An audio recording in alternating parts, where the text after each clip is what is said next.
If you can't afford a real lawyer, don't waste the court's time. Bailiff Leonard Cross flicked Robert Quinn's public defender paperwork to the floor of the sun-drenched courthouse lobby, his long-sleeved uniform crisp with authority he'd never earned. Robert Quinn stood quietly in his orange polo and khaki pants, watching the papers scatter while other defendants stepped back in fear. Leonard Cross's hand moved to his taser with theatrical slowness. Maybe some electricity will teach you respect for the system. The morning light streaming through the tall windows caught Robert Quinn's perfectly controlled breathing, the kind of calm that only comes from surviving firefights in hostile territory. While Leonard Cross assumed he was looking at just another scared civilian. Welcome to Frost Folktales. This is where we tell the stories of those who were underestimated, dismissed, and targeted, yet chose courage over silence. If these stories move you, subscribe and be part of a community that refuses to let them fade into the background. The lobby of the courthouse was somewhat lively under the fluorescent bulbs, which also played with the daylight coming in from the large windows. Robert Quinn bent down slowly to pick up the papers that had fallen from him. His posture remained straight even when he crouched, a sign of how his body was still in that military attitude. Leonard Cross essentially enjoyed the spectacle, interpreting the maneuver as an act of surrender rather than an act of patiencing. "I said pick them up," Leonard Cross said loudly across the marble-floored lobby. "Maybe next time you will hold them correctly when I'm talking to you." He shifted his considerable bulk, leather from his duty belt creaking with the motion. At 45, Leonard Cross has spent 15 years being a courthouse bailiff, building quite the reputation of intimidating people who can't fight back. His thinning hair was greased back with a little too much gel, and his pale skin was already flushed from the power rush he felt every morning when he donned the uniform. Robert Quinn stood up tall. Papers were lined up in perfect order now. He was 32 years of age and exuded a kind of confidence that had seen real danger in the world. His dark skin reflected shiny light, while his short hair, cut, suggested a discipline that ran deeper than looks. His voice was calm and respectful when he was speaking. "I'm here for the Richardson hearing. Character witness." Character witness? Why? What character could a person like you possibly witness for? Leonard Cross laughed as his laughter bounced off the high ceiling. Leonard Cross moved right up to Robert Quinn, invading the man's personal space in a ploy designed to intimidate. The racist implication was clear to anyone within earshot, but the bailiff had perfected the tactic of staying just on the right side of the line. At the far side of the lobby, Judge Patricia Williams stopped her chat with two attorneys, a distinguished lady in her late 50s, wearing a flawless red blazer over a matching skirt. She noticed the interaction and felt that sick knot in her stomach again. Patricia Williams had heard of Leonard Cross's antics before, but there was rarely any formal complaint. The courthouse hierarchy looked after its own, and bailiffs like Leonard Cross knew exactly how to play within the margins. Nancy Griffith, the court clerk, pretended to put files first at her desk while she watched the situation. At 28, she had worked in the courthouse 3 years and had seen Leonard Cross this way so often. The girl's fidgeting fingers tapped the clipboard as she noted everything mentally. This situation felt somewhat unusual. The man wearing the orange polo did not behave like Leonard Cross's usual targets. "You got something to say?" Leonard Cross pressed as he moved even closer to Robert Quinn. "Breathin' on me ain't gonna solve this? Or are you just gonna keep standing there?" His hand hovered near his taser. The threat had worked on a dozen defendants before. The lobby was steadily growing quieter, the sense of tension palpable as other people instinctively moved away. Robert Quinn's breathing was even and controlled, a constant inhale and exhale that indicated training Leonard Cross couldn't comprehend. His hands remained relaxed at his sides, although his posture had adjusted enough to allow for a quick defensive move if necessary. After years of training in the Special Forces, automatic threat assessment was second nature for this man. Leonard Cross was no threat whatsoever, but Robert Quinn's body was computerizing angles and distances already. "I'm not looking for trouble, sir," Robert Quinn said quietly. "Just here to do my civic duty." The respect in his voice was genuine, born from years of understanding that authority structures mattered, even when the individuals wielding authority didn't deserve it. But Leonard Cross heard something else entirely. Fear, submission, exactly what he wanted to hear. Civic duty? Leonard Cross's laugh was uglier now, more personal. "Let me guess, community service. Probation officer made you come down here?" He was fishing, making assumptions based on nothing but the color of Robert Quinn's skin and his own twisted worldview. "Or maybe you're hoping the judge goes easy on whatever charges you got pending." The presumptions hung in the air like incense. Robert Quinn was feeling the familiar tightness in his chest, a symptom of being prejudged and having his character assassinated by a man who knew nothing of him. Yet there was never a change in his expression. His jaw tightened almost undetectably as he managed to stay substantially composed during this crisis. The pen of Nancy Griffith has stopped. She was staring now. She was no longer working. The way Leonard Cross spoke, with a casual ruthlessness that made her stomach turn, would have made her speak up if she hadn't learned already that the bailiffs were bad news. Doing so led to career suicide. Despite this, the man in the orange polo seemed to carry himself in such a way that made Leonard Cross ponder otherwise. Judge Patricia Williams finished her conversation and walked toward the feud between the lawyers. The sound of her heels clicking against the marble floor was decidedly authoritative. No one else was present at the time. Leonard Cross, however, was too busy with his victim to notice. The courtroom judge had seen countless bullying cases, including the one before her. Her intuition told her things were going to get ugly. "You know what I think?" Leonard Cross continued, his voice dropping to what he probably thought was an intimidating whisper. "I think you're exactly the kind of troublemaker who needs to learn some respect. Maybe a little ride in the back of a squad car would adjust your attitude." He was playing to an audience now, aware that other courthouse personnel were watching. This was his domain, his kingdom, and he was demonstrating his power. Robert Quinn's military training was screaming at him to assess the threat level and respond accordingly. Leonard Cross's posturing, his invasion of personal space, his increasingly aggressive language, all of it registered as hostile behavior that warranted defensive measures. But Robert Quinn's respect for civilian authority and legal institutions held him in check. He was a guest in this building, here to help a fellow veteran, and he wouldn't let his own situation derail that mission. The atmosphere in the lobby had changed now. The other defendants tightly held onto their paperwork, thankful for Leonard Cross's distraction. A youthful mother moved herself and her teenage son farther away from confrontation. An elderly man with a blue jacket stood there shaking his head in disgust. Leonard Cross misread the situation completely. The lack of cowering, the absence of stammering apologies, the quiet dignity.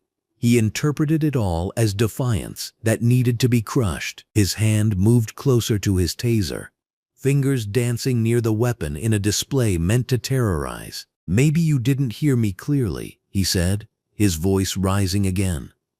"I asked you a question about your character, and I'm still waiting for an answer." Robert Quinn never took his eyes off Leonard Cross's face, but tracked everything he did in his peripherals. He controlled his breath.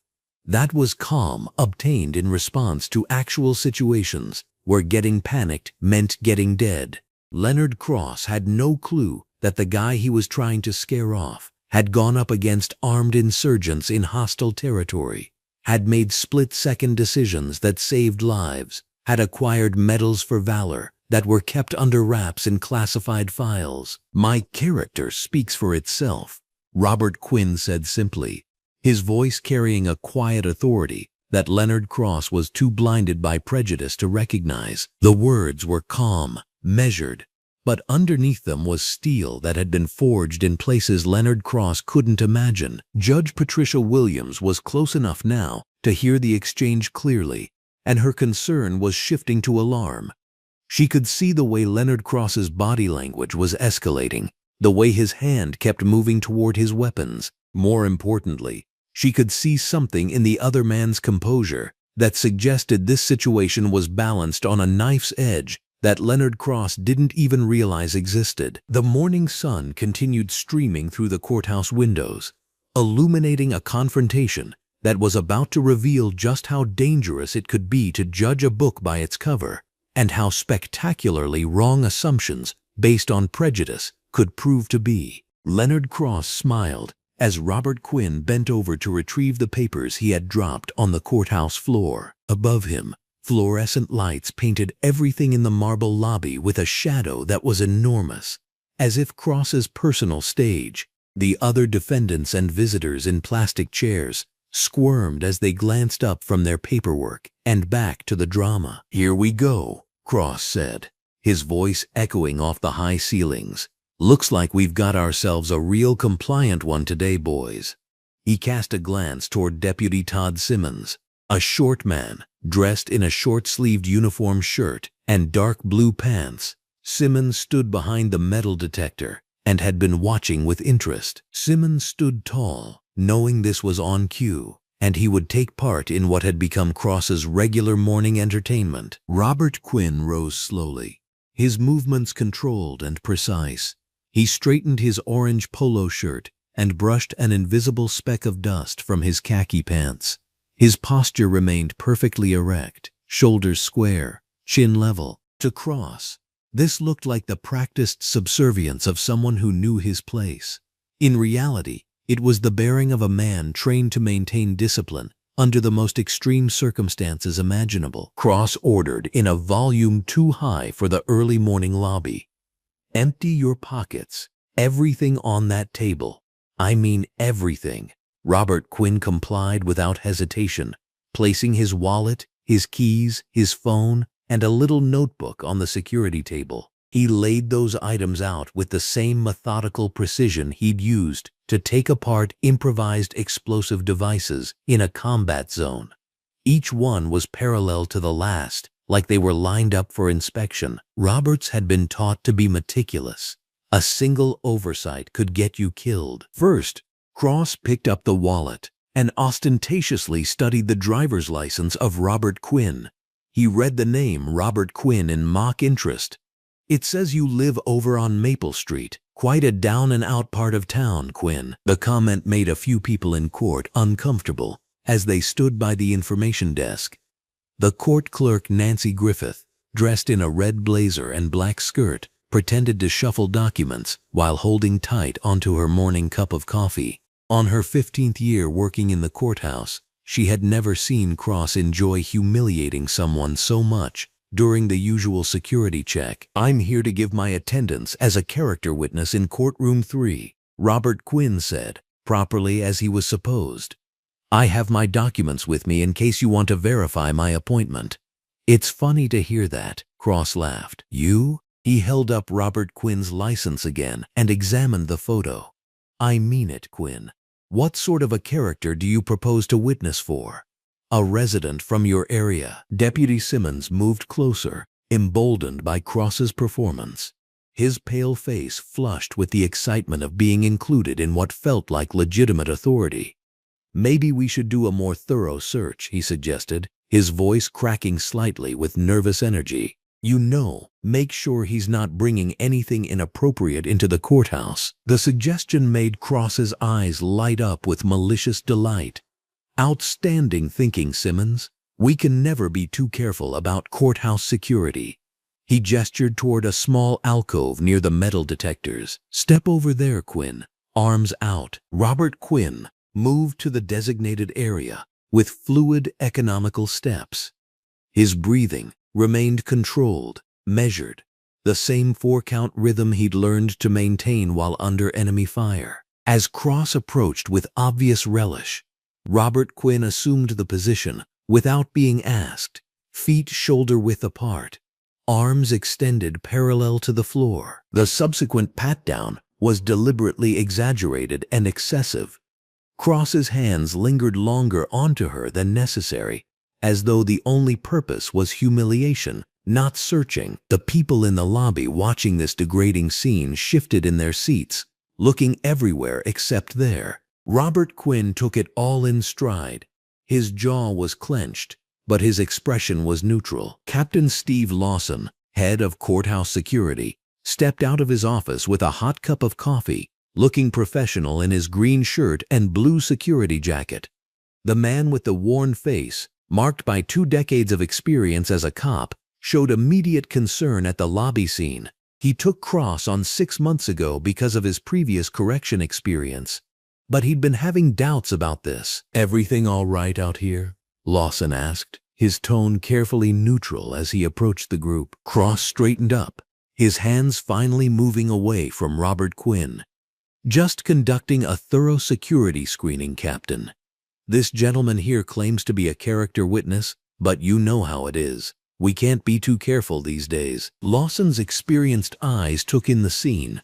Robert Quinn's military-perfect posture, the precisely arranged items on the security table, the man's controlled breathing and disciplined silence. Something about Quinn reminded him of the soldiers he'd worked with during his own military police days. There was a quality to the man's stillness that spoke of serious training. "Has Mr. Quinn done something to warrant this level of screening?" Lawson asked carefully. "Just being thorough," Cross replied with a shrug. "Can't have just anyone wandering around our courthouse. Besides," he added, his voice dropping to what he thought was a confidential tone but was easily heard throughout the lobby, "you know how these people can be. Sometimes they carry chips on their shoulders along with whatever else they might be hiding." The remark sent an apparent shockwave throughout the courthouse personnel present.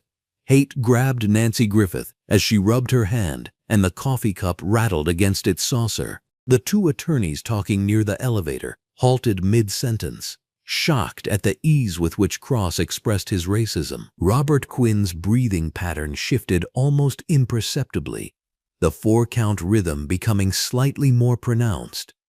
His hands, still positioned at his sides, flexed once in a movement so subtle that only someone trained to observe micro-expressions would have noticed. Captain Lawson noticed. "I think that's sufficient," Lawson said firmly. But Cross was already reaching for Robert Quinn's notebook. "What's this?" Cross flipped through the pages with theatrical interest. "Looks like some kind of journal. Lot of notes in here about people, places, dates." He held up a page covered in Robert Quinn's neat handwriting, pretty detailed stuff, almost like surveillance notes. The notebook actually contained Robert Quinn's observations about his fellow veteran, the man he was here to support as a character witness. It documented their friend's struggle with PTSD, his efforts at rehabilitation, his commitment to community service. But in Cross's hands, the careful documentation of a friend's redemption became something sinister. "I think we should have Detective Price take a look at this," said Simmons, his confidence growing with every passing minute. "It might be evidence." Just then, Judge Patricia Williams walked through the lobby toward the elevators. Her judicial robe billowed behind her. She had let her silver hair down and was watching the unfolding events from the second-floor balcony. She had been watching for several minutes and sensed that something was wrong, that someone visiting the courthouse was being harassed. "The loam, Bailiff Cross," she called out, her voice carrying the authority of 20 years on the bench. "Is there a problem here?" Cross immediately shifted his demeanor, adopting a professional tone that fooled no one who had been watching the previous 10 minutes. "No problem at all, Your Honor. Just completing standard security protocols with this gentleman." Judge Williams looked directly at Robert Quinn, taking in his respectful posture and patient expression. "And you are?" "Robert Quinn, Your Honor. I'm scheduled to appear as a character witness in Judge Morrison's courtroom at 10 o'clock. "I see." Her gaze shifted back to Cross. "And this level of screening is standard for character witnesses?" "We've had some security concerns lately," Cross replied smoothly. Better safe than sorry. It was a lie, and everyone present knew it.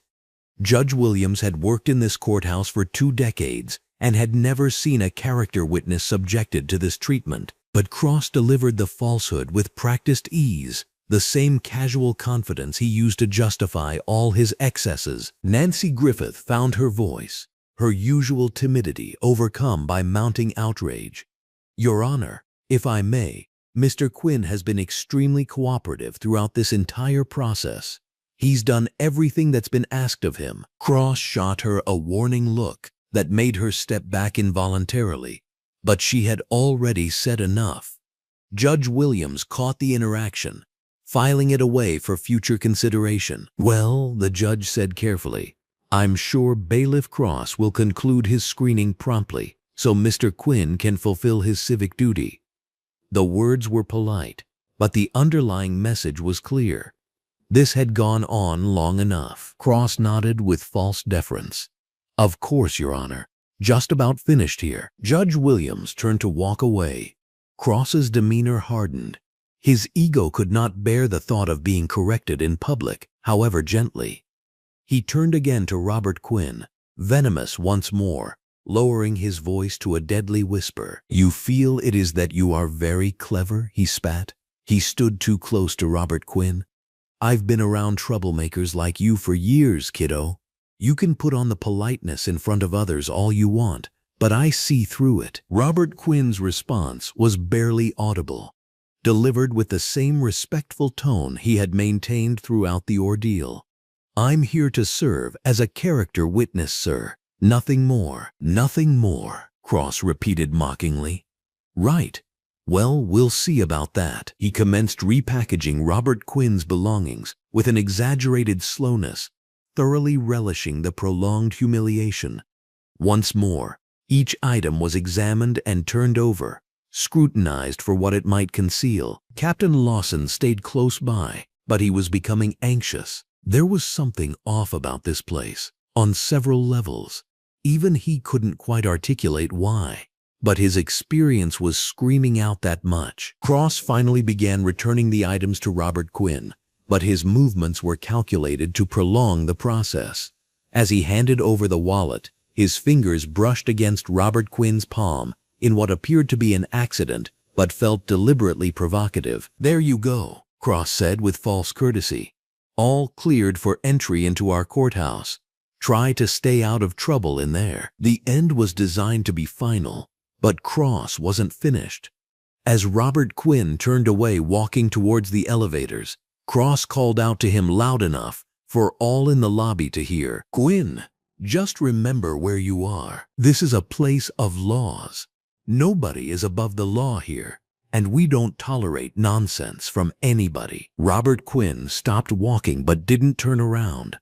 For just a moment, his shoulders tensed in a way that made Captain Lawson take an involuntary step forward. Then the moment passed, and Robert Quinn continued toward the elevators without responding. But Leonard Cross wasn't done. The taste of power was too intoxicating, the audience too attentive, the victim too compliant. As Robert Quinn reached for the elevator button, Cross made his decision to push things one step further. "Matter of fact," Cross called out, his voice echoing through the suddenly silent lobby, "maybe you should come back here for just one more minute. I think I might have missed something during that search." This time, Robert Quinn did turn around. His movement was controlled, precise, economical. When he faced Cross across the marble lobby, something had shifted in his expression. The respectful compliance remained, but underneath it, for just an instant, something else flickered in his dark eyes, something that made Leonard Cross suddenly wonder if he might have made a very serious mistake. The fluorescent lights above cast their harsh, unforgiving glow across the courthouse lobby as Leonard Cross's patience finally snapped. The power he'd wielded for years, the fear he'd cultivated in every corner of this building, demanded more than verbal dominance. His meaty hand shot out like a striking snake, fingers clamping around Robert Quinn's left arm with bruising force. "That's it, boy. You're coming with me right now," Leonard Cross snarled, his breath reeking of the morning coffee that barely masked something stronger. His grip tightened as he jerked Robert Quinn toward the wall with surprising violence for a man carrying extra weight around his midsection. The courthouse lobby seemed to hold its collective breath. Nancy Griffith's pen froze mid-stroke over her paperwork.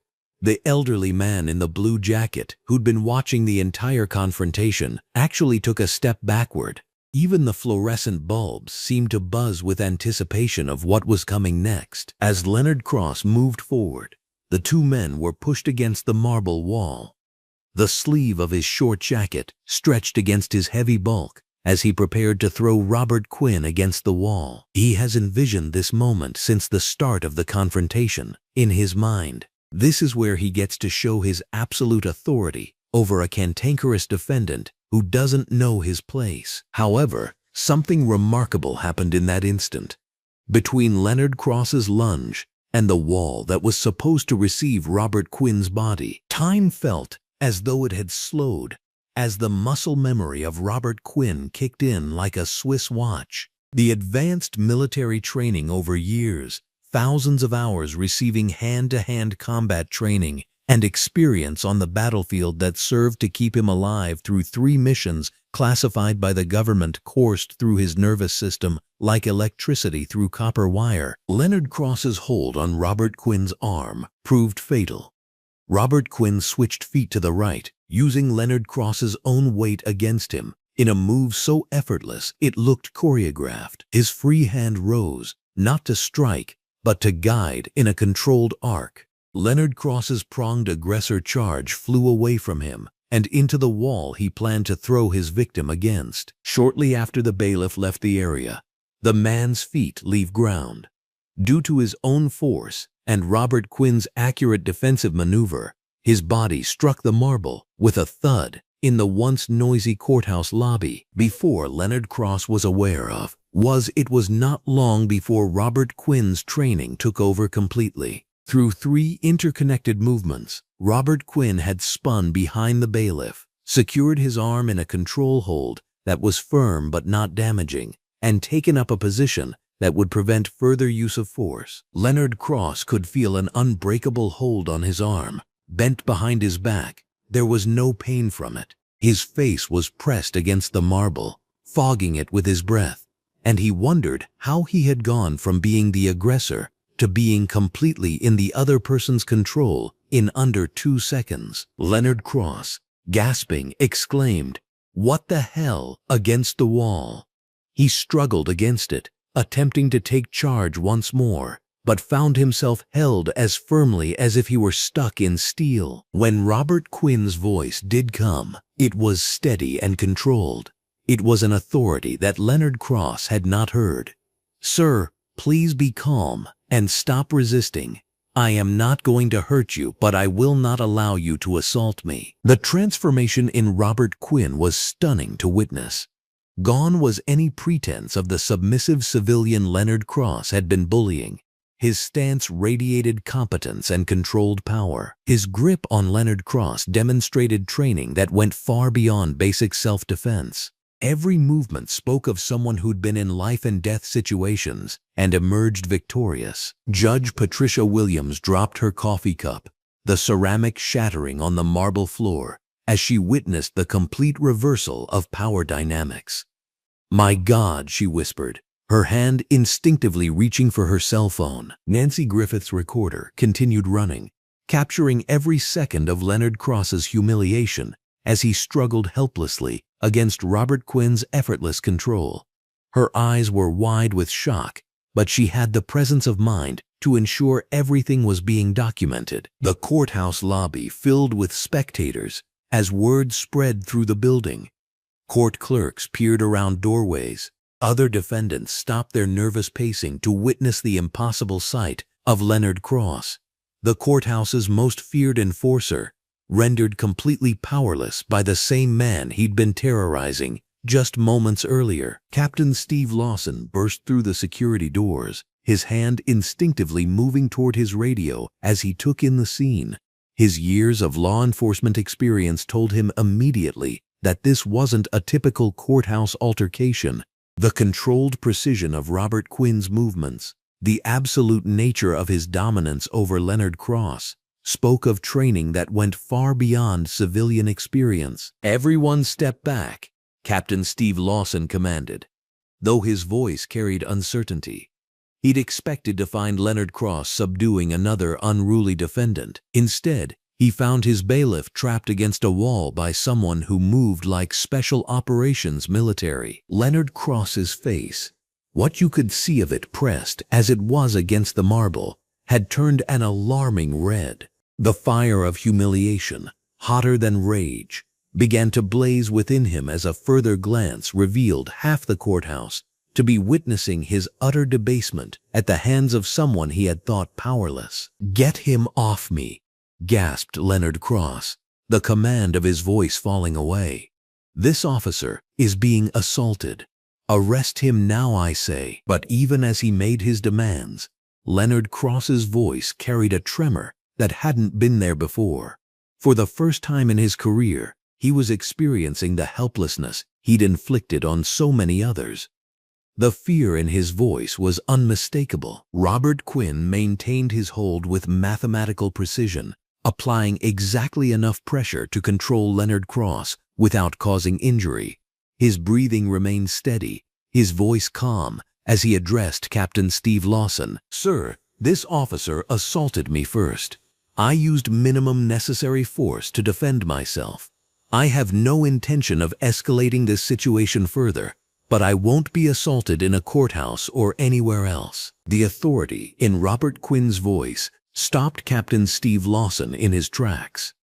This wasn't the voice of a random defendant. This was someone accustomed to command, someone who understood rules of engagement and proportional response, someone with training. The Leonard Cross made a second attempt to break free of Robert Quinn's hold, a waste of time and energy. With a tailored grip, Robert Quinn exerted just enough pressure to maintain control as Leonard Cross struggled in vain. "I don't know what kind of games you think you're playing," Leonard Cross said, panting and his voice cracking in frustrated rage, "but I'm going to see you buried under this courthouse. Do you know who I am?" Robert Quinn's answer was understated but crystal clear in the lobby. "I know precisely who you are, sir. The question is whether you are ready to learn who I am." It was unsaid threat. There was no necessity for it.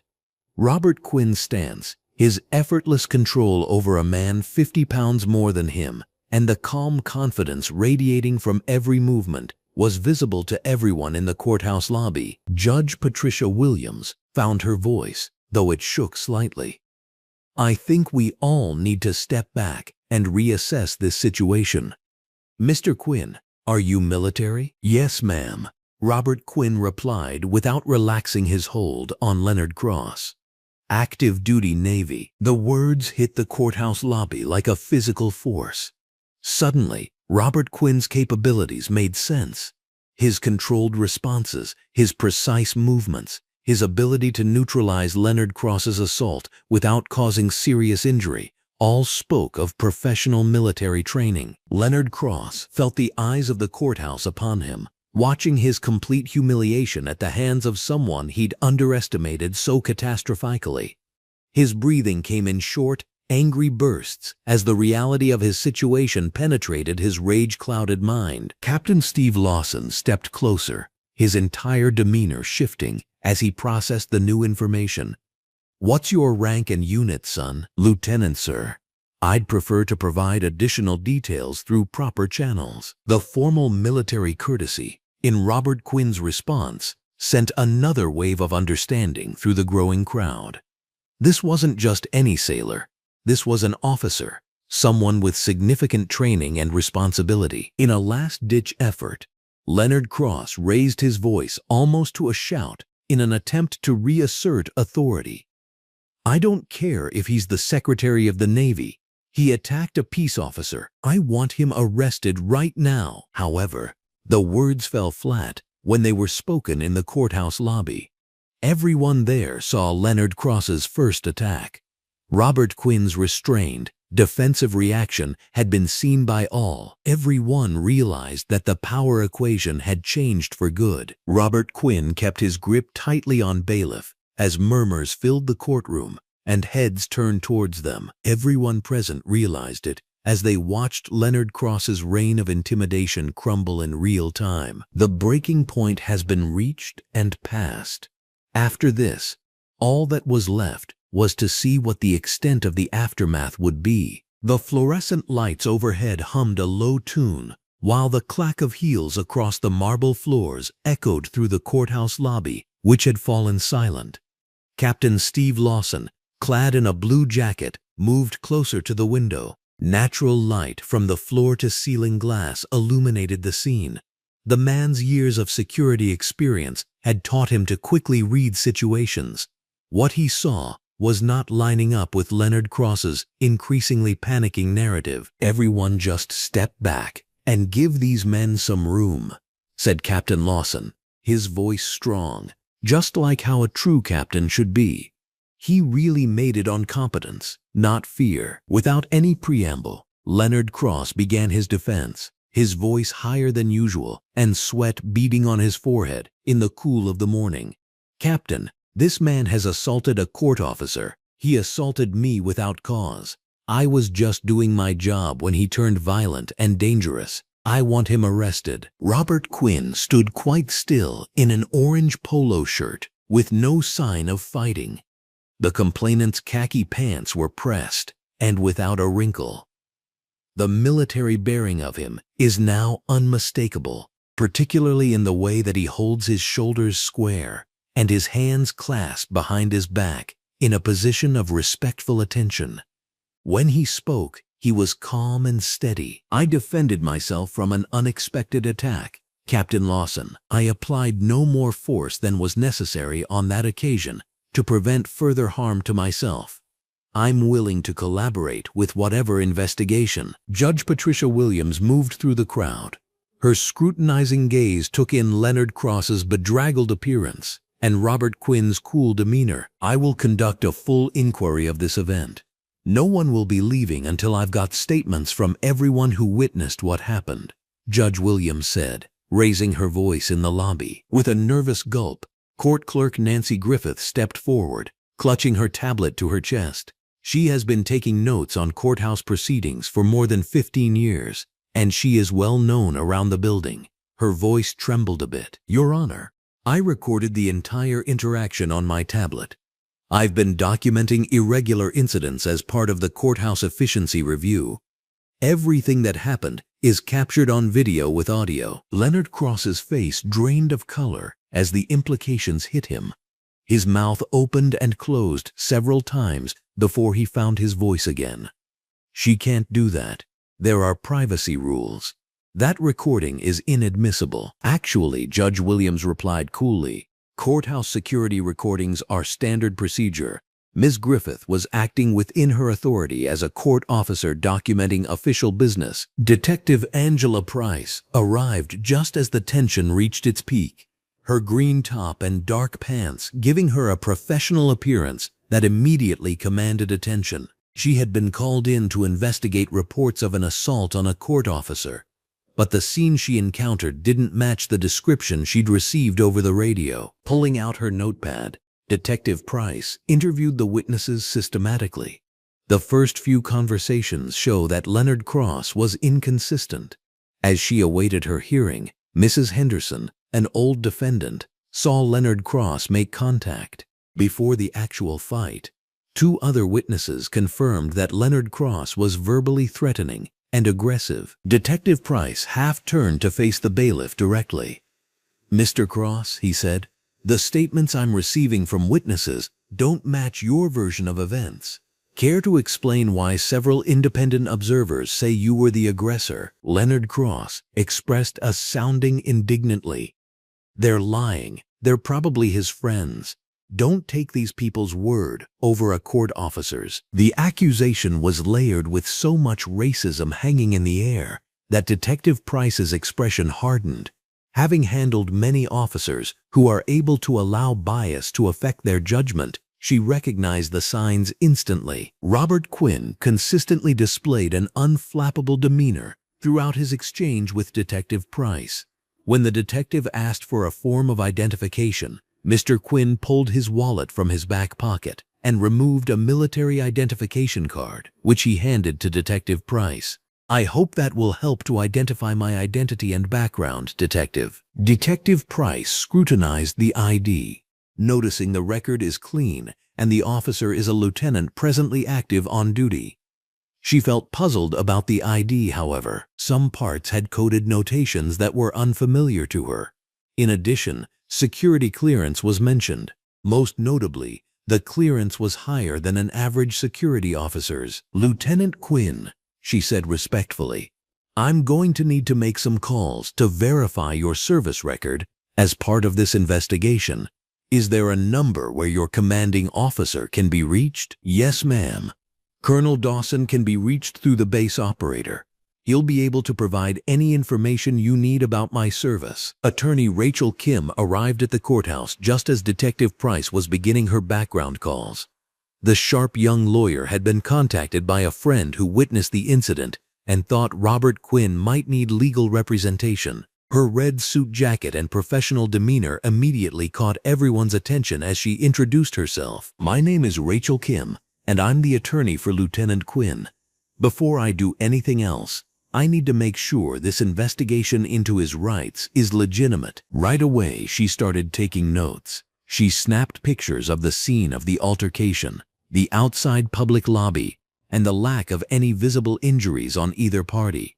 She recognized that she needed to preserve evidence as quickly as possible in case this turned into a civil rights case. "Captain Lawson," she said to the security chief, "I am going to need copies of all of the camera footage from this morning, all witness statements, and any previous complaints against Mr. Cross. This seems to be a characteristic behavior and not a stray incident." Captain Lawson had been conducting his own quiet investigation while the others talked, accessing courthouse records on his tablet. What he discovered made his stomach turn. Leonard Cross had been the subject of numerous complaints over the past 18 months, all involving excessive use of authority against minority defendants. The complaints had been filed but never properly investigated, shuffled around between different supervisors until they were eventually buried. "Attorney Kim," Captain Lawson said quietly, "I think you're going to find this case more complex than initially apparent. Mr. Cross has been operating well beyond his authorized duties for some time now." Leonard Cross overheard the comment, and his voice rose defensively.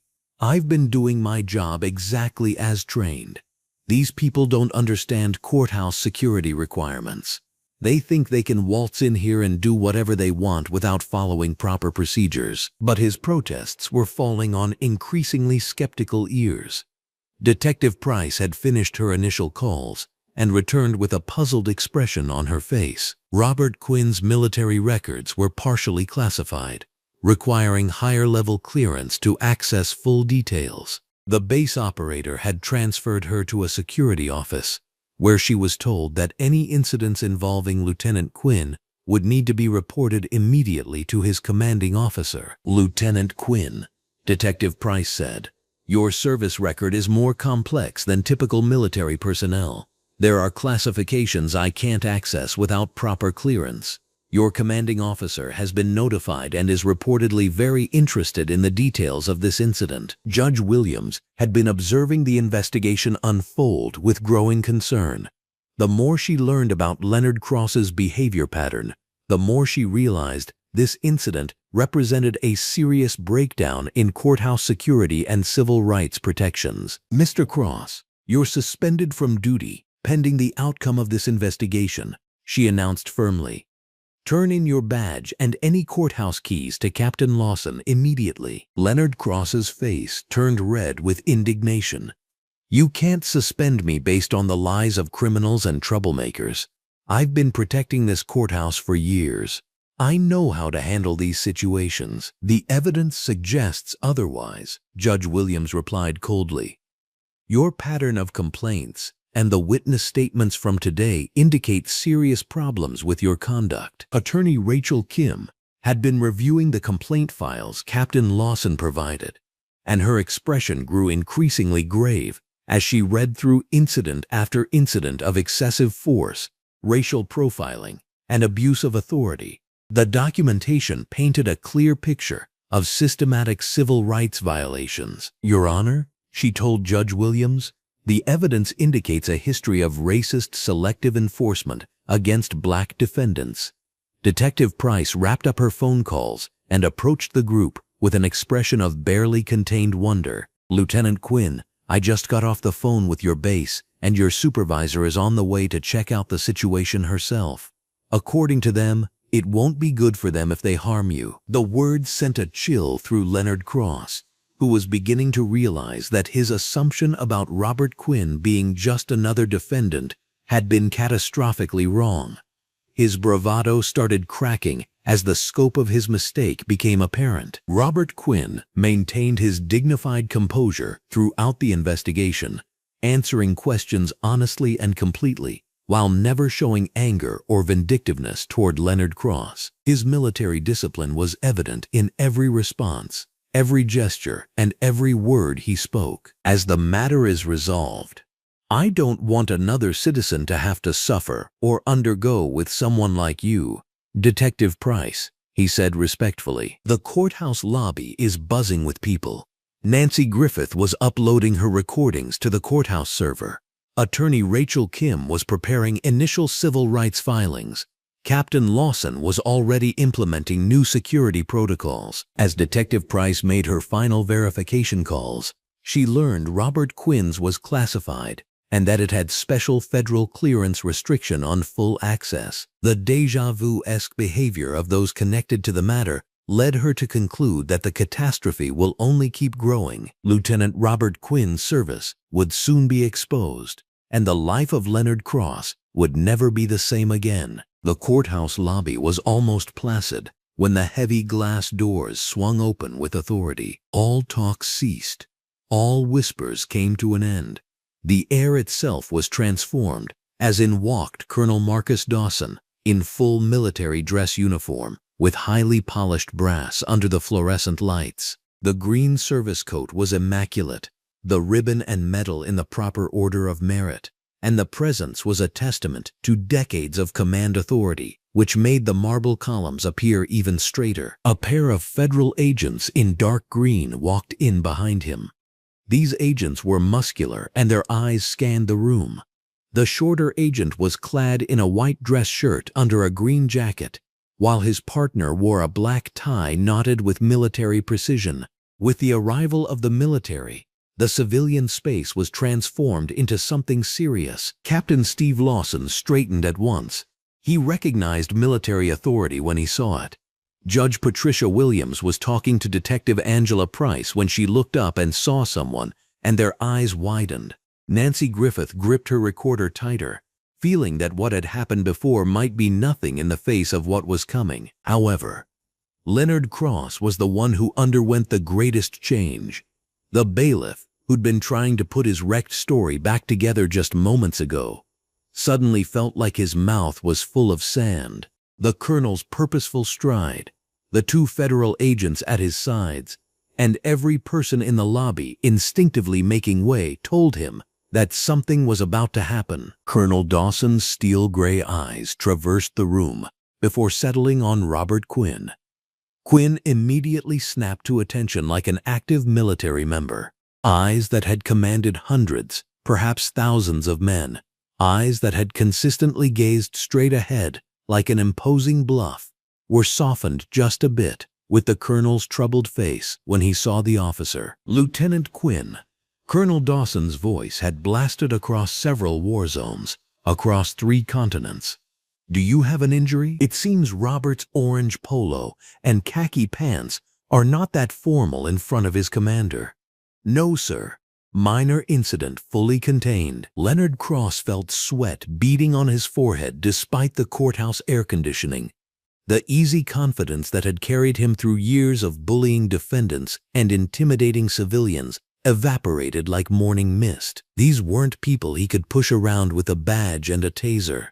These were representatives of power structures that made his courthouse authority look like a child's toy. Colonel Dawson turned his attention to Leonard Cross, and the bailiff felt the full weight of military judgment fall upon him. "You would be the individual who laid hands on my officer." It wasn't a question. Leonard Cross opened his mouth to launch into his prepared story about dangerous suspects and necessary force, but the words died in his throat under the colonel's unwavering stare. "I was just doing my job, maintaining courthouse security." "Your job," Colonel Dawson interrupted, his voice dropping to a dangerous quiet that made Leonard Cross step backward involuntarily, "involves assaulting decorated military personnel." The taller federal agent stepped forward, pulling out a notepad with movements that spoke of countless investigations. His muscular frame filled out his green dress shirt as he positioned himself to observe every reaction, every nervous tick that might reveal additional truths. "Agent Morrison, Federal Bureau of Investigation. Agent Chen and I received word that a Navy SEAL was involved in an altercation at this courthouse." Leonard Cross felt his knees weaken. Navy SEAL. The words hit him like physical blows, each syllable driving home the magnitude of his mistake. He looked at Robert Quinn with new eyes, suddenly seeing the controlled posture, the precise movements, the deadly calm that he had mistaken for submission. Judge Patricia Williams approached the group, her red judicial robes rustling with authority. "Colonel, I witnessed the entire incident. Your officer showed remarkable restraint under extreme provocation." "Lieutenant Quinn always shows remarkable restraint," Colonel Dawson replied, his pride in his officer evident despite his controlled tone. "It's one of many reasons he's earned the respect of every person who served with him." Detective Angela Price joined the growing circle, her investigation materials clutched in her hands. The revelation about Robert Quinn's military status cast everything in a new light. Every complaint against Leonard Cross, every ignored report of excessive force now seemed connected to a larger pattern of abuse that had finally targeted the wrong person. Agent Chen, the shorter federal agent, addressed Captain Steve Lawson directly.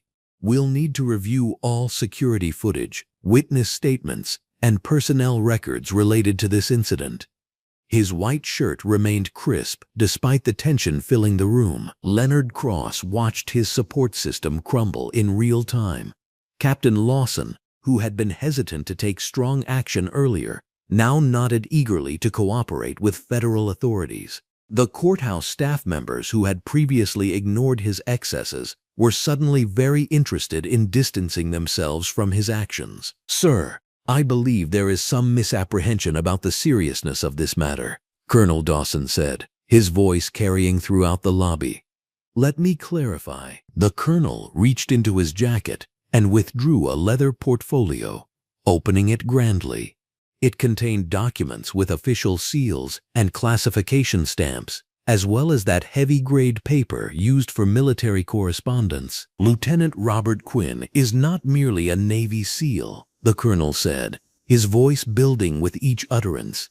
"He is a decorated special operations officer with multiple tours in classified theaters of operation." Leonard Cross felt the color drain from his face as the colonel continued. "Lieutenant Quinn's service has been an important part of counterterrorism operations, saving American lives.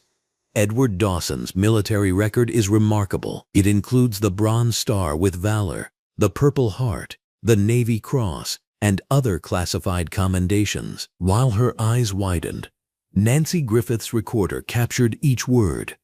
A court clerk had seen many things in her years, yet she hadn't experienced anything like this. "The man you assaulted," Colonel Dawson said.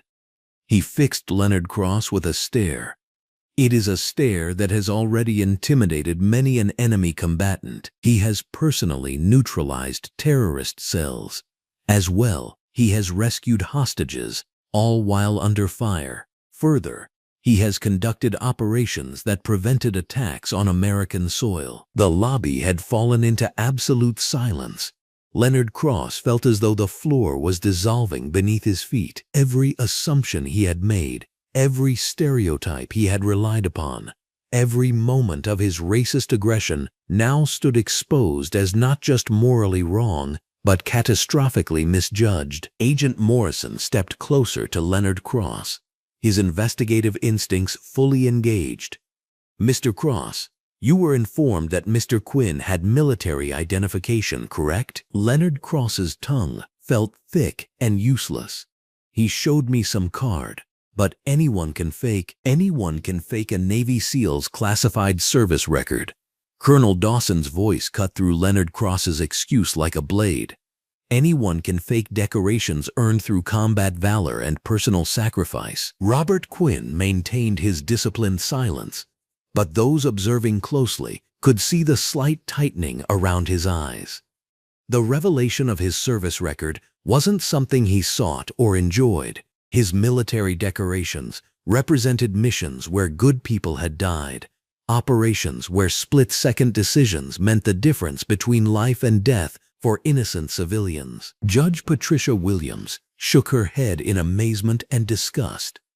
"Mr. Cross, you realize you assaulted a genuine American hero?" Leonard Cross's world was collapsing with increasing speed. His authority, his confidence, his ability to intimidate and control were evaporating as the true scope of his mistake became clear. The federal agents, the colonel, the judge, even his own captain, were now aligned against him. Furthermore, Colonel Dawson continued, consulting his documents, "Lieutenant Quinn was at this courthouse today to serve as a character witness for a fellow veteran facing minor charges. He was here performing community service, giving his time to help another soldier transition to civilian life." This was very ironic. Leonard Cross had selected a man who devoted his spare time to assisting fellow veterans, a decorated hero who had put his life on the line countless times for his country, and an officer whose service record would be taught at military academies for decades to come, to become the victim of his abuse. Agent Chen started taking photographs of the scene while Agent Morrison took notes. "Colonel, for our civil rights investigation, we will need copies of Lt. Quinn's record." Colonel Dawson said, "You'll get complete cooperation from the Army. Lieutenant Quinn is one of our best officers, and the treatment he received here is an assault on every person who wears this uniform." It was one more final attempt by Leonard Cross to save himself. "Perhaps I took things too far, but courthouse security mandates." "Courthouse security," Colonel Dawson's voice rose in well-controlled fury, "requires attacking decorated war heroes, requires racial intimidation and abuse of power." Detective Angela Price approached with her case files. "Colonel, we have a preliminary review that shows this is not an isolated incident, but Mer Cross has a pattern of excessive force against African Americans." The federal agents shared a meaningful glance. The pattern of racial targeting and violent assault of a decorated military officer transformed this from excessive force case into possible federal civil rights prosecution. Captain Steve Lawson, reading the direction of events with survival-minded clarity, moved decisively to protect himself and the courthouse.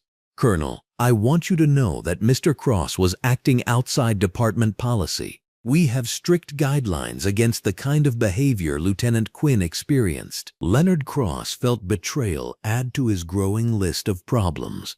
His supervisor, who had enabled his behavior for months, was now throwing him under the bus to save his own career. Nancy Griffith spoke up nervously.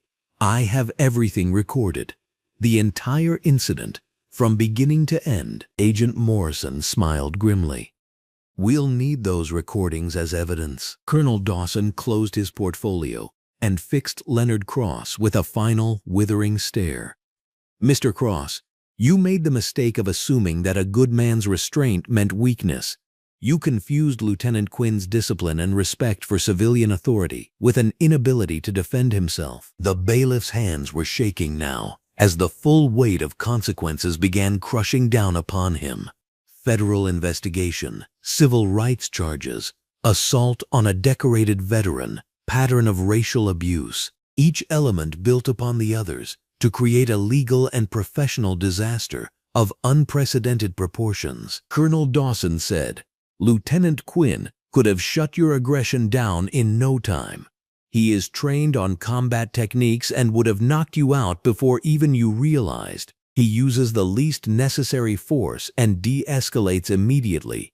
Even while you were being attacked, he shielded you from the consequences of your actions." Robert Quinn's voice finally rang out. "Sir, I followed protocol on a civilian interaction." Colonel Dawson was proud of his officer, stating, "Ladies and gentlemen, this man is the real American hero. Excessive force was not needed. One who does not terrorize civilians with a badge, but rather has the moral courage to protect people with their all and maintains dignity while being attacked." Leonard Cross sank into a nearby chair, his legs no longer able to support him. The courthouse lobby, where he had ruled through intimidation and fear for so many years, had become the site of his complete and total downfall. Agent Chen approached Judge Patricia Williams. "Your Honor, we'll need to conduct a comprehensive review of courthouse procedures and personnel practices." The federal investigation was expanding beyond Leonard Cross to examine the system that had enabled his abuse. Captain Lawson's face grew pale as he realized his own oversight failures were about to come under federal scrutiny. As Colonel Dawson prepared to leave, he placed a protective hand on Robert Quinn's shoulder. "Lieutenant, you've represented the uniform with honor today. Your restraint under assault demonstrates the highest military values." Leonard Cross watched this display of respect and camaraderie, realizing he had attacked not just an individual, but a member of a brotherhood forged in combat and sacrifice. The military would protect its own, and he had made himself their enemy. The courthouse lobby, which had been Leonard Cross's domain of unchecked power just hours before, was now controlled by forces far beyond his ability to influence or intimidate. Federal agents, military authority, and the weight of justice were converging upon him with unstoppable momentum. His reign of terror was over. The reckoning had begun. Colonel Dawson's black polished dress shoes clattered on the marble floor of the courthouse as he approached Judge Patricia Williams, holding a thick manila folder marked with military seals. The fluorescent light overhead produced harsh highlights, complete with ribbons and medals, as he strode into the office like a man obviously in charge. Flanking him were Federal Agent Martinez and Federal Agent Chen, whose muscular frames were accentuated by their dark suits. The two set up an immediate wall of federal power that everyone in the lobby noticed. "My lord, I would like to submit the full service record of Lieutenant Quinn for this inquiry. What has transpired here today is an injustice against a member of our forces," Colonel Dawson would submit. Patricia Williams, the judge presiding over the case, leaned in and accepted the court documents with gusto. As she broke the official seals, her hands trembled slightly. She had a feeling she was about to learn what few civilians ever read. The lobby of the courthouse, where court clerks and security guards and defendants waiting in silence were straining to hear every word. Colonel Dawson opened the announcements folder to find its pages thick with commendations, mission reports, and classified operation summaries that bespeak extraordinary heroism. "Lieutenant Robert Quinn is a decorated Navy SEAL who has completed 4 tours of duty in the world's most dangerous combat zones. His record includes the Navy Cross, 2 Silver Stars, a Purple Heart, and the Distinguished Service Cross." Military novel. Robert Quinn's posture was perfect. Despite him wearing an orange polo shirt and khaki pants like a civilian, the author's face showed no emotion as the most private details of his life were made public. But at closer inspection, one could see a slight tightening of his jaw. He never did anything for the sake of getting recognized for it, but instead got gratification from the fact that he performed his duty. Colonel Dawson, his voice gaining strength, said how the Lieutenant Quinn extracted a squad of pinned-down Marines in Afghanistan who were under heavy enemy fire. He said how Quinn was able to carry to safety to injured soldiers as air support was called. It saved 12 Americans' lives and prevented the enemy attack on a strategic outpost. Detective Angela Price stepped closer, her notepad forgotten as she absorbed the magnitude of Robert Quinn's true identity.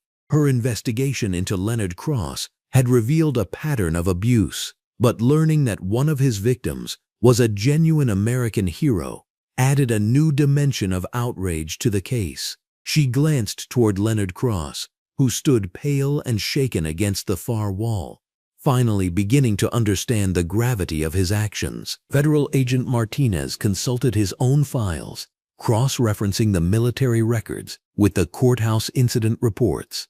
"Colonel, are you telling us that Bailiff Cross physically assaulted a Navy SEAL lieutenant who was here today in an official capacity?" "Not exactly official military capacity," Colonel Dawson clarified, his expression softening as he looked toward Robert Quinn with paternal pride. "Lieutenant Quinn was here today as a character witness for Sergeant David Thompson, a fellow veteran facing charges related to PTSD episodes. Even in his off-duty time, Lieutenant Quinn continues serving his brothers in arms." Judge Patricia Williams looked up from the classified documents and stared in disbelief. The reports dealt with secret operations which had foiled terrorist attacks on U.S. soil, spying behind enemy lines, and counterintelligence work which had broken the enemies. Every mission summary made it apparent that Robert Quinn tended to sacrifice himself for other people. "There's more," Colonel Dawson said, turning a page with the highest security classification. "Lieutenant Quinn's last deployment was a black op that thwarted a large attack on American infrastructure. That's classified, but I can tell you when it happened, he saved hundreds of civilians' lives." Tears filled the eyes of Nancy Griffith, the court clerk. She had written everything down and witnessed one man who risked everything to protect people like her being humiliated in court. The evidence of abuse that she documented in detail about Leonard Cross now taken very seriously, as it became abuse of the person who deserves full respect and honor. Captain Steve Lawson approached Colonel Dawson with visible shame etched across his features. As courthouse security chief, he felt personally responsible for allowing Leonard Cross's behavior to escalate unchecked. "Colonel, I want to formally apologize for the treatment Lieutenant Quinn received in this building. This represents a complete failure of our security protocols and basic human decency." The courthouse doors burst open as news reporter Diane Wallace entered with her camera crew. Immediately recognizing the significance of the scene before her, federal agents, military officers, and courthouse officials gathered around a single black man in civilian clothes could only mean one thing.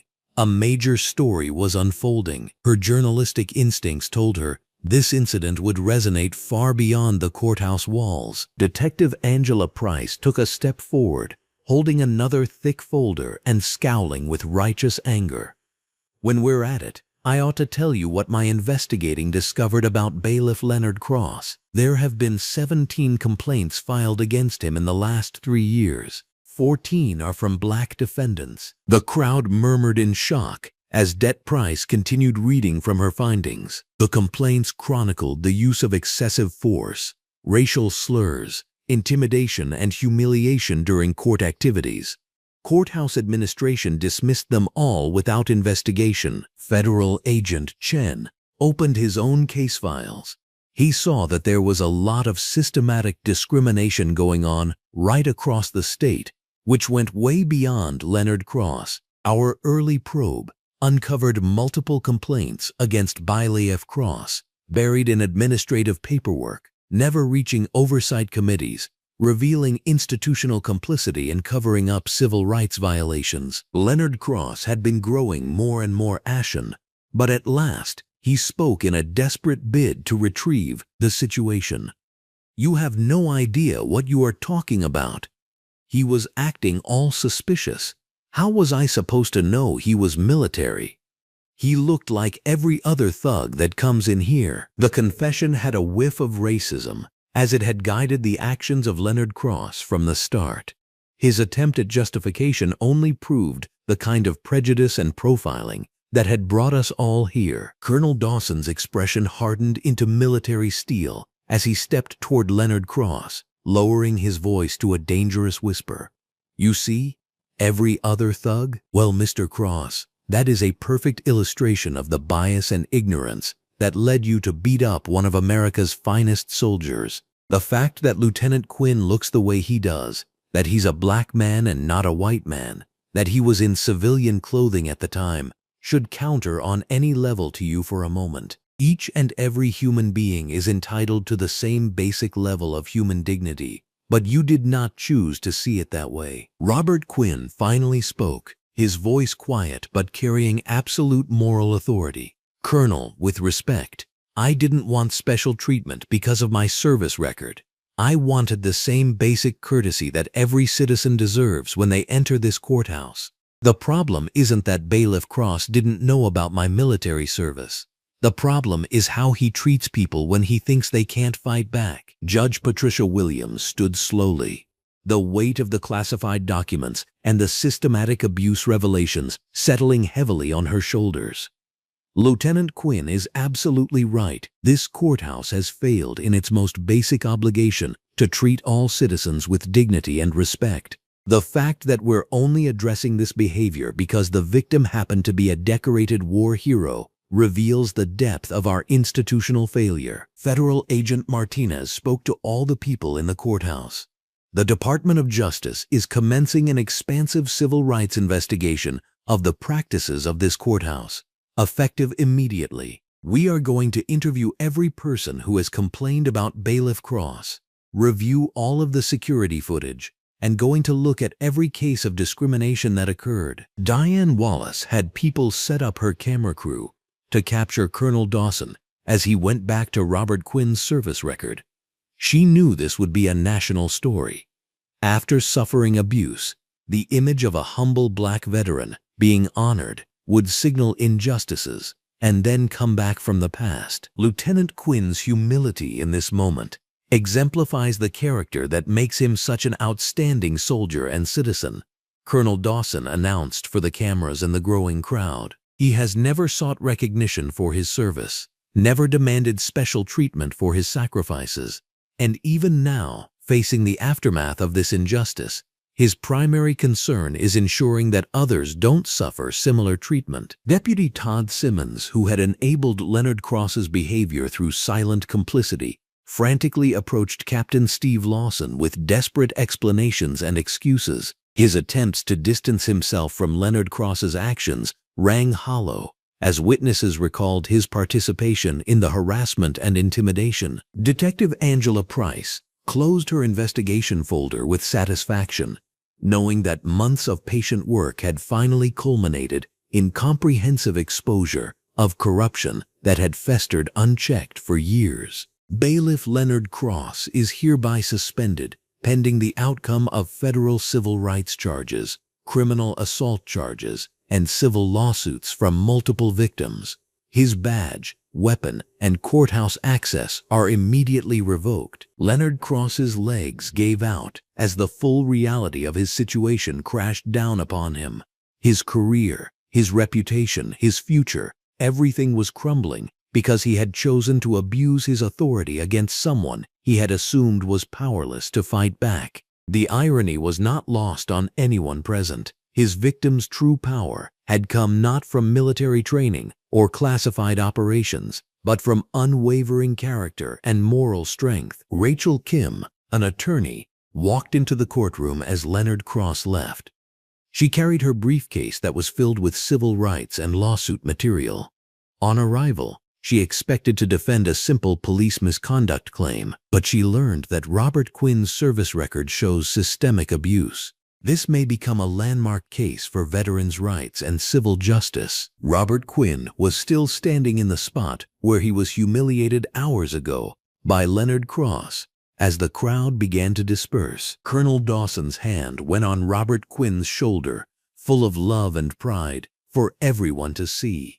You have once again served your country with honor, on this occasion by demonstrating that true strength can be simply dignity and moral courage. Your actions today will be recorded in your service record as exemplifying the finest traditions of military service. The courthouse that had seen the systematic abuse and the degradation of a real American hero was now starting to change.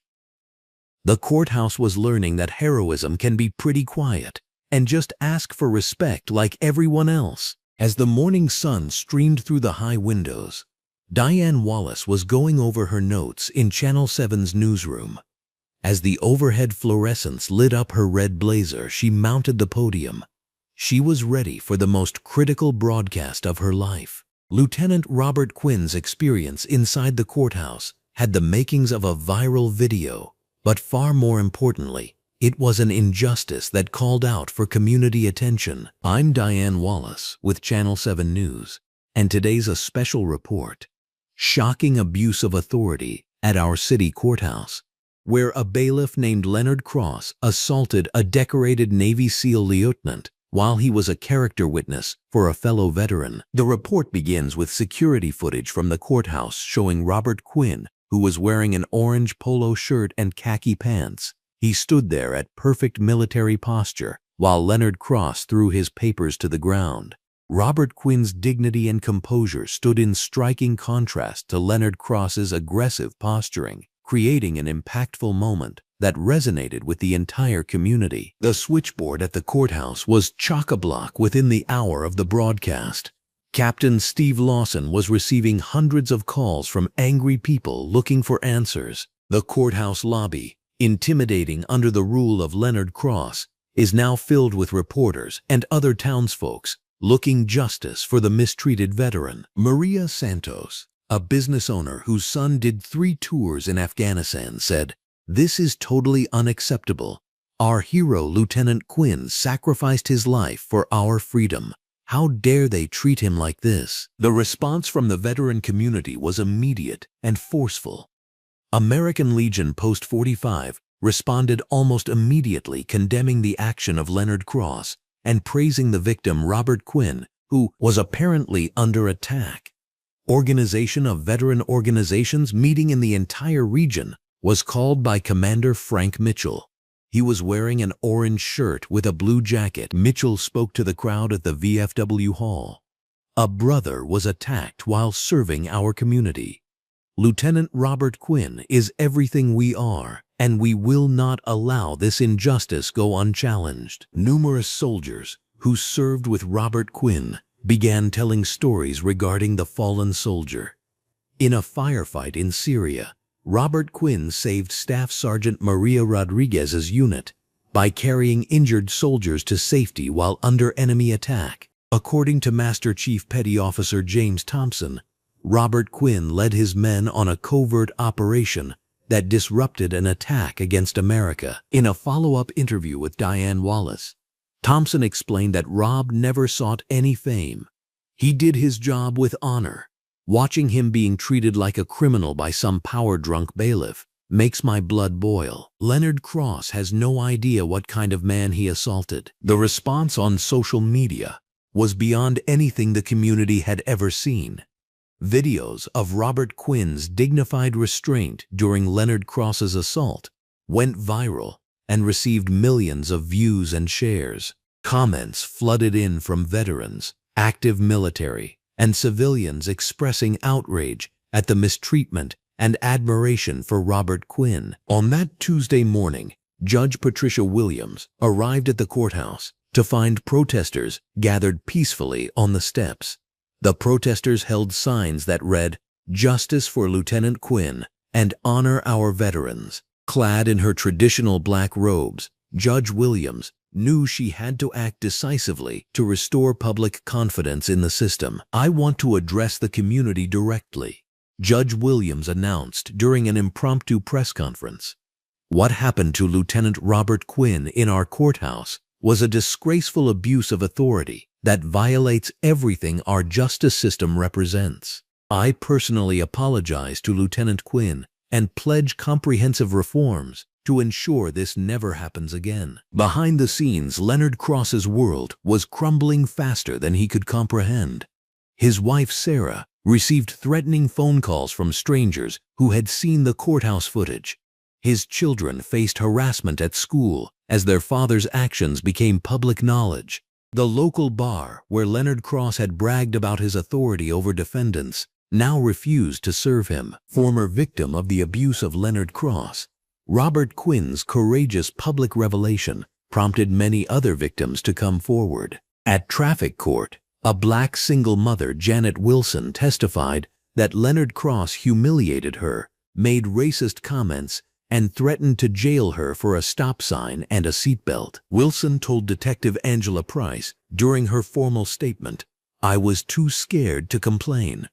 While Leonard Cross had the power, all I was trying to do was take care of my kids. But when I saw how he shut down a war hero, I realized someone has to speak for all of us he terrorizes." The stories multiplied throughout the week.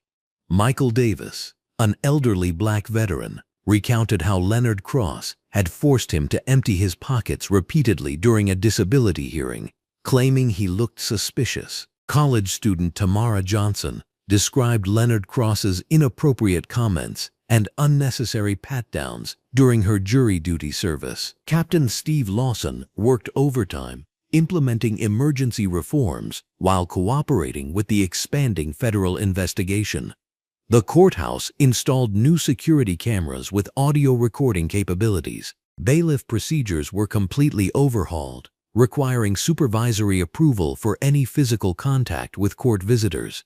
A civilian oversight board was established to review complaints against court personnel. "This is not a paint job," Captain Lawson told the community at a public meeting. "This investigation has uncovered systemic failures that allow Leonard Cross to operate for too long. There is a massive review and restructuring of policy and procedure." The veteran community mobilized a huge support rally for the next Saturday.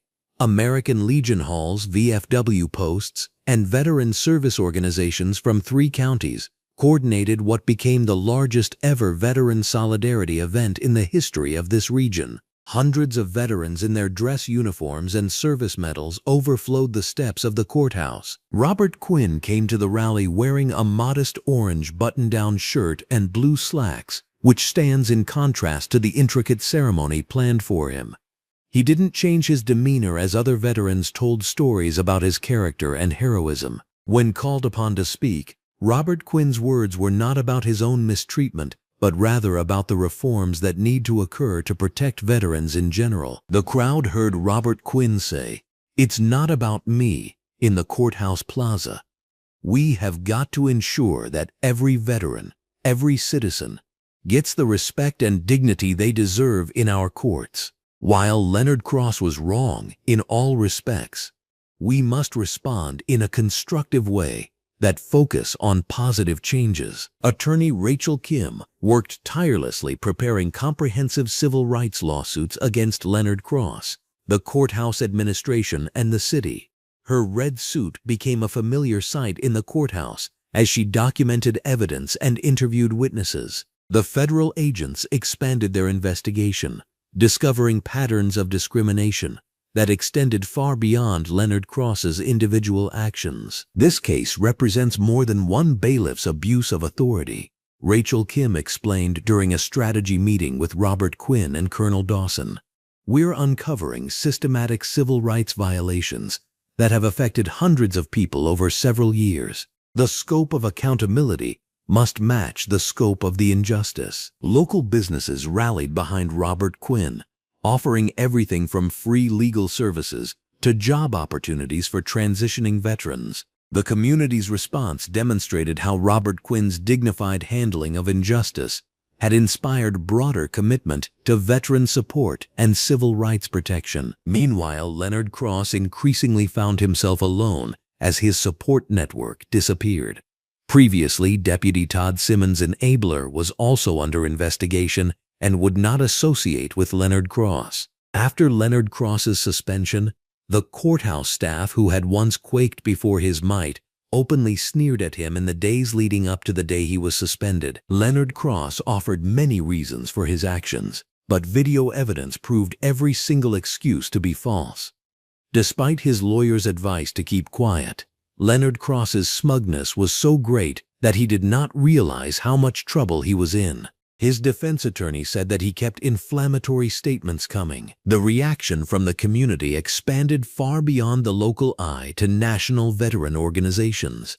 The national commander of the American Legion issued a statement praising Robert Quinn's service and condemning his mistreatment. The narrative served as a call to action for veteran advocacy organizations nationwide, shedding light on the issues that service members face at home. As the week went on, the courthouse went from being Leonard Cross's place of intimidation to one of accountability and change. The probe now includes the State Attorney General's office, ensuring that some change will eventually be felt throughout the system. Robert Quinn went back to business as usual, turning down most interview requests and focusing once more on what he originally set out to do: help other veterans transition into civilian life. His behavior motivates other veterans to share their experiences and ask for the respect they deserve from their services. The community spoke out, angry but purposefully responsible, and tried to use their voice to ensure it benefited veterans.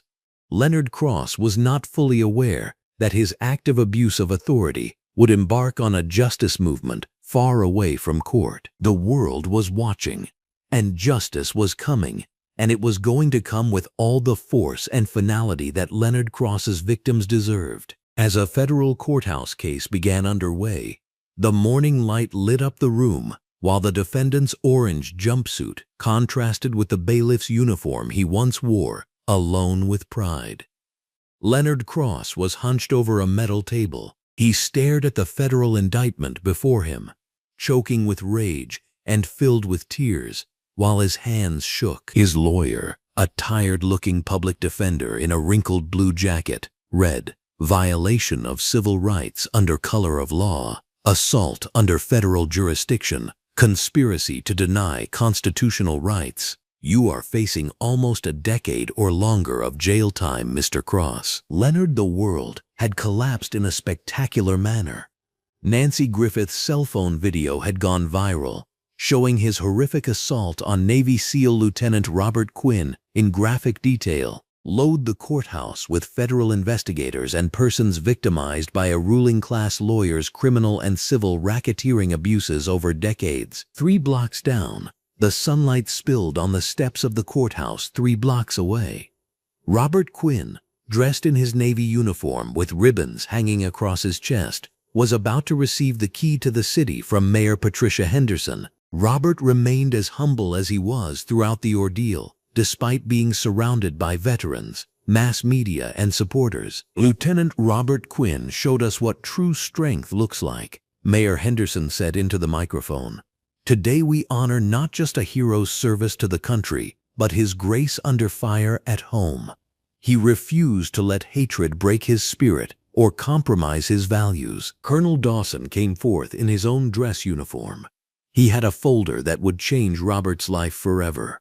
The crowd went quiet as the big officer came to the stage. "Ladies and gentlemen," proclaimed Colonel Dawson into the microphone, "I am about to promote Lieutenant Robert Quinn to the rank of Lieutenant Commander effective immediately." He conducted himself in a manner that is above and beyond the call of duty, and in the finest traditions of the service, with restraint, dignity, and honor, whilst on the receiving end of a violent assault. Everyone in the audience clapped together when Robert stepped up to accept his new rank badge. Although news cameras got the moment finally of Colonel Dawson placing the lieutenant commander's bars on Robert's uniform, those who know him really well could see the slight embarrassment in his eyes. He was never driven by fame or recognition. Detective Angela Price watched from the courthouse steps, now wearing her new badge as Internal Affairs Investigator. The federal task force had offered her the position after seeing how thoroughly she had documented Leonard Cross's pattern of abuse. Her investigation had uncovered 17 separate incidents of excessive force, all targeting black defendants, all covered up by a network of enablers who valued loyalty over justice. The systematic nature of the abuse was staggering, Detective Price told reporters after the ceremony. Leonard Cross didn't operate alone. He had help from supervisors, fellow officers, and administrative staff who chose to look the other way. Every single person who enabled this behavior is facing consequences. Inside the building, those consequences were becoming painfully clear. Deputy Todd Simmons, who was previously Leonard's partner and enabler, was also wearing an orange jumpsuit as he faced conspiracy charges. The gentleman, who had previously supported Leonard in every way, cried when he realized that his pension was gone, his career was ruined, and his family's future was gone. "I simply wanted to belong," Todd said to his lawyer. "According to Leonard, I had to support him or else I would be next. I never thought it would get so far." Nonetheless, it had gone exactly so far, and federal prosecutor James Mitchell was preparing every actor in the conspiracy to get it in the neck. The probe found financial irregularities, evidence tampering, and a climate of intimidation that went as high as the courthouse administrative office. Attorney Rachel Kim stood before a bank of microphones outside the federal building, announcing the civil settlements that would compensate Leonard Cross's victims. 17 families will receive justice today, not just for the abuse they suffered, but for the system that failed to protect them. The total settlement amount exceeds $12 million, funded by the court system itself as acknowledgement of institutional responsibility. The financial devastation extended to Leonard Cross personally. His house was already in foreclosure, his wife had filed for divorce, and former friends crossed the street to avoid being seen with him. The man who had once commanded fear and respect now inspired only disgust and pity. Nancy Griffith, the court clerk, whose brave decision to record the incident had made everything possible, found herself promoted to administrative supervisor for the new oversight program. Her small act of courage had grown into institutional transformation that would protect countless future victims. "I kept thinking about all the people I'd watched Leonard humiliate over the years," Nancy told a local newspaper. "I was too scared to speak up before, but when I saw him attacking that decorated veteran, something inside me snapped. I couldn't let it happen again." The courthouse itself bore little resemblance to the intimidating fortress Leonard Cross had once ruled. Bright posters announced the new bias training programs, victim advocacy services, and anonymous reporting systems. Security cameras monitored every interaction, and federal observers made random compliance checks. Judge Patricia Williams, who had initially hesitated to intervene during Leonard's assault on Robert, now led monthly town halls where community members could voice concerns about courthouse treatment. Her own moment of inaction haunted her, driving her to ensure such failures never happened again. "We failed Lieutenant Quinn," Judge Williams admitted during one such meeting. "We failed every person Leonard Cross abused while we looked the other way. The only way to honor their suffering is to build a system where such abuse becomes impossible." The ripple effects extended far beyond the courthouse walls. Veterans organizations across the state had used Robert's story to highlight the invisible struggles faced by service members returning to civilian life. The humble lieutenant commander found himself reluctantly accepting speaking engagements where he urged audiences to look past assumptions and treat everyone with basic dignity. "I didn't go overseas to fight my battles at my courthouse," Robert told a packed auditorium at the local Veterans Center. "But maybe what happened to me can keep it from happening again." Colonel Dawson watched as the crowd responded to his officer and felt pride swell in him. In all his years in command, he had rarely seen someone deal with adversity so handsomely.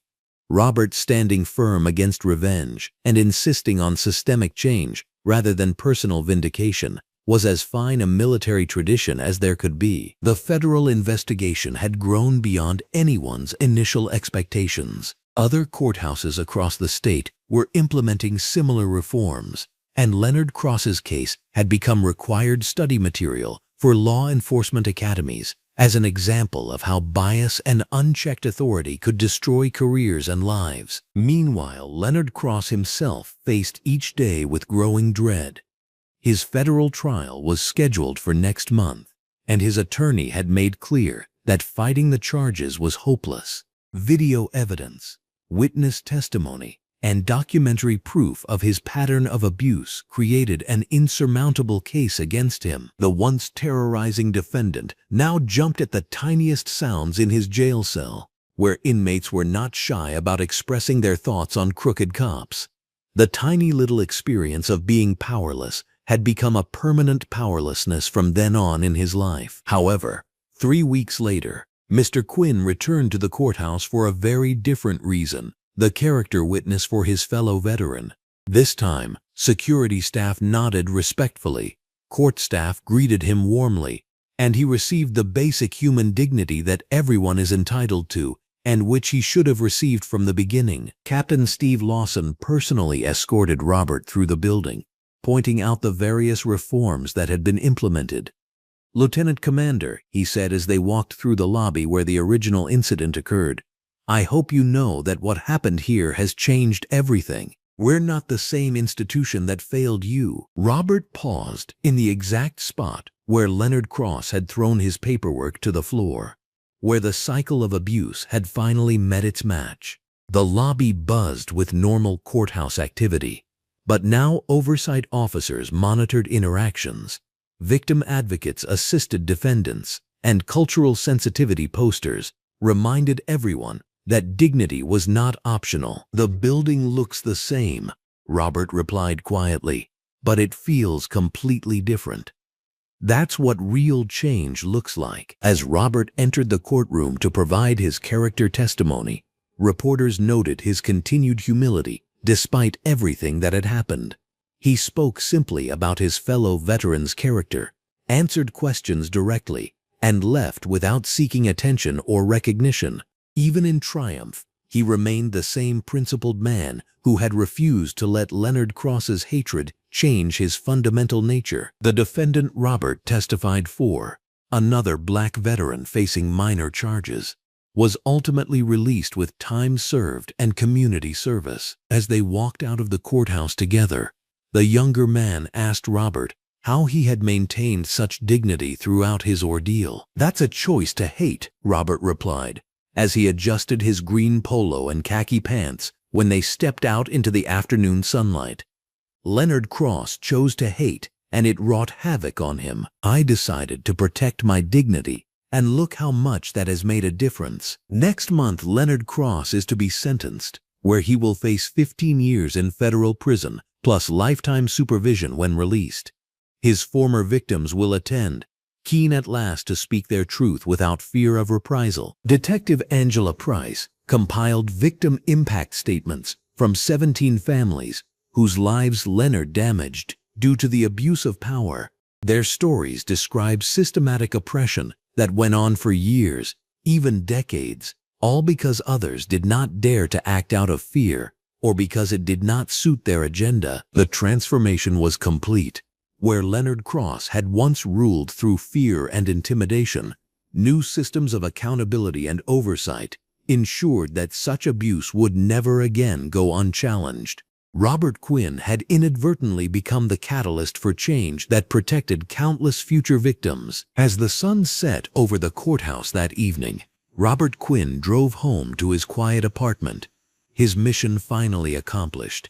He had served his country overseas and, through his refusal to surrender his dignity, had served his community at home. Tomorrow would bring new challenges, but tonight he could rest knowing that justice had prevailed. Leonard Cross sat in his federal holding cell, counting down the days until his sentencing, his former authority replaced by complete powerlessness. The man who had once believed he could abuse others without consequence now faced the devastating reality that every action carries a price. In the end, the story of Robert Quinn and Leonard Cross became a testament to the power of character over circumstance, dignity over hatred, and justice over corruption. One man's choice to maintain his values under assault had rippled outward to create systemic change that would protect generations of courthouse visitors from the abuse Leonard Cross had once inflicted with impunity. The key to the city sat on Robert's kitchen table, a symbol of recognition he had never sought but had undoubtedly earned. More important than any award was the knowledge that his quiet strength had transformed an institution, protected future victims, and proven that heroism sometimes looks like simply refusing to let hatred win. You just heard a story that history tried to overlook. If it stayed with you, take a second to stand with it.